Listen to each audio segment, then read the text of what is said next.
और चलिए ब्रेक के बाद आपका स्वागत है। शुरुआत करेंगे बड़ी खबर के साथ। इजराइल का गाजा पर हवाई हमला, 2 घंटे में 70 से ज्यादा रॉकेट दागे। हमास कमांडर ताइसीर जबारी की मौत हो गई है।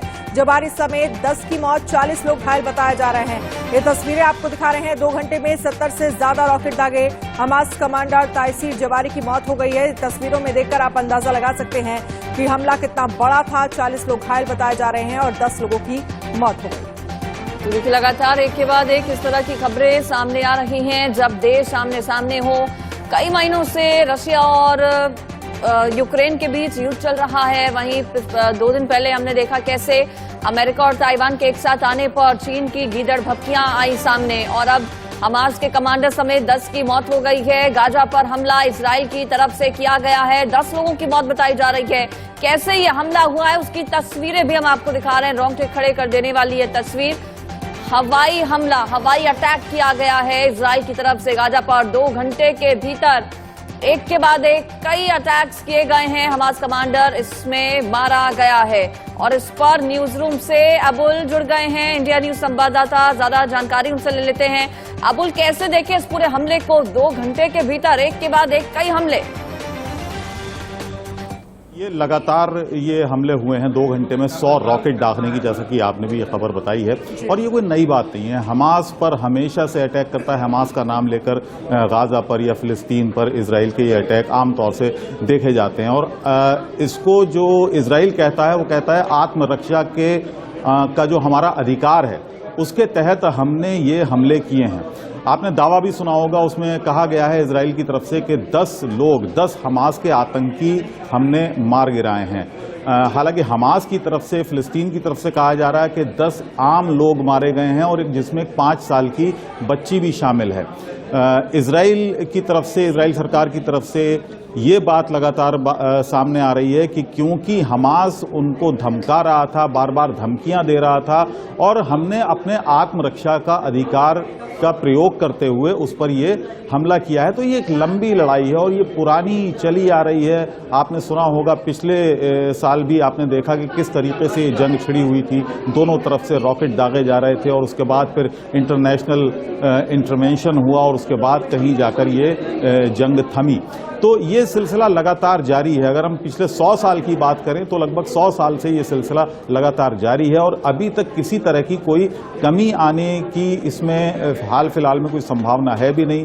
कुछ दिन के लिए सीज फायर होता है, लेकिन एक बार फिर कोई चिंगारी भड़कती है और ये शुरू हो जाता है। तो अब ये देखना है कि हमास की तरफ से अब क्या कार्रवाई इस पर होती है, ये भी एक देखने वाली बात होगी, क्योंकि एक तरह से ये जो एक हर वक्त सुलगती हुई आग है, कभी भी ये भड़क सकती है। चलिए ठीक है अबुल, बहुत बहुत शुक्रिया हम इस पर बातचीत करने के लिए, तमाम जानकारी देने के लिए। देखना ही होगा हमास की तरफ से अब क्या कुछ कार्रवाई होती है। पिछले साल भी हमने आपको तस्वीर दिखाई थी जब किस तरह से हमला किया गया था। 2 बिल्डिंग धराशायी हो गई थी, बड़ी संख्या में लोगों की जान चली गई थी।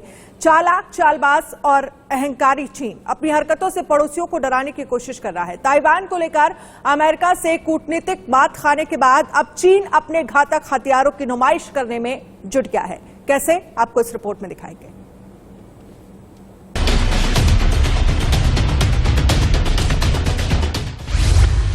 अहंकारी चीन की समंदर में शैतानी।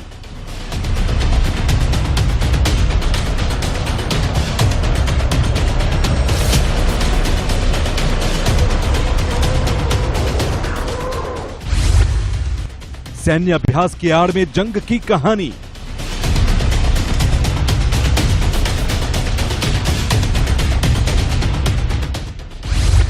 समंदर में घमासान, निशाने पर ताइवान।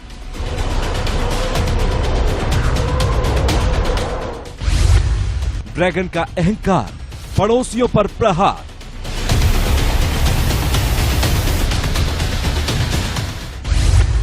चीन दिखा रहा अमेरिका को घातक हथियार। चालाक, चालबाज और अहंकारी चीन अपनी हरकतों से पड़ोसियों को डराने की कोशिश कर रहा है।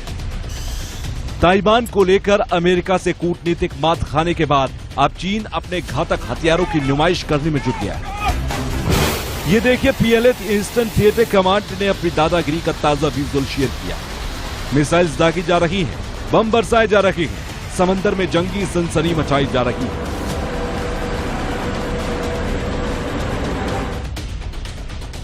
अमेरिकी संसद की स्पीकर नैन्सी पेलोसी की ताइवान यात्रा से बौखलाया ड्रैगन ताइवान को डरा रहा है। ताइवान की घेराबंदी करने के लिए चीन दक्षिणी चीन सागर के अंदर अपना सबसे बड़ा नौसैनिक अभियान कर रहा है।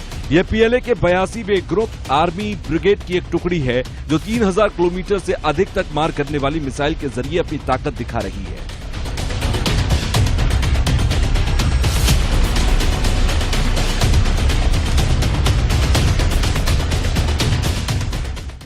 नैन्सी पेलोसी के ताइवान विजिट के बाद चीन बहुत तिलमिलाया हुआ है। उसने अमेरिका को तथा दुनिया को यह दिखाने के लिए कि इसके बाद अगर कभी अमेरिका ने अपने किसी हाई डिग्निटरी को ताइवान भेजा तो उसके बहुत अंजाम होंगे, ऐसा बताने के लिए चीन अब ताइवान के चारों तरफ बहुत जोर शोर से समुद्री, वायु तथा थल पर एक्सरसाइज कर रहा है। इन समुद्र, वायु और थल एक्सरसाइजों का एक ही मतलब है कि अमेरिका तथा दूसरे देश समझ जाएं कि अगली बार कोई भी देश अमेरिका समेत अपने किसी हाई डिग्निटरी को ताइवान ना भेजे। ताइवान को 6 तरफ से घेरने के लिए चीन की नौसेना समंदर में सैन्य अभ्यास कर रही है। चीन ने इंटरनेशनल शिपिंग लेन पर गुरुवार को अपना सैन्य अभियान शुरू किया था, जो 7 अगस्त से 6 अलग अलग क्षेत्रों में जारी रहेगा।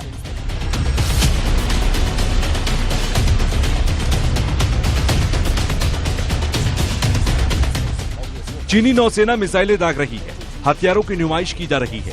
समंदर का सिकंदर बनने का सपना पाले बैठा चीन भयंकर बमबारी कर रहा है। चीन पर ताइवान के आसपास का पूरा इलाका बारूद से भरने की सनक हावी है। चीन ताइवान को घेरने में लगा है। पेलोसी एक दिन की यात्रा के बाद ताइवान से चली गई, लेकिन बीजिंग इससे बेहद नाराज है और ताइवान को खतरनाक अंजाम भुगतने की धमकी दे रहा है। यहाँ रुकेंगे फिलहाल एक छोटे से ब्रेक के लिए, उससे पहले देखिए तीखी मिर्ची।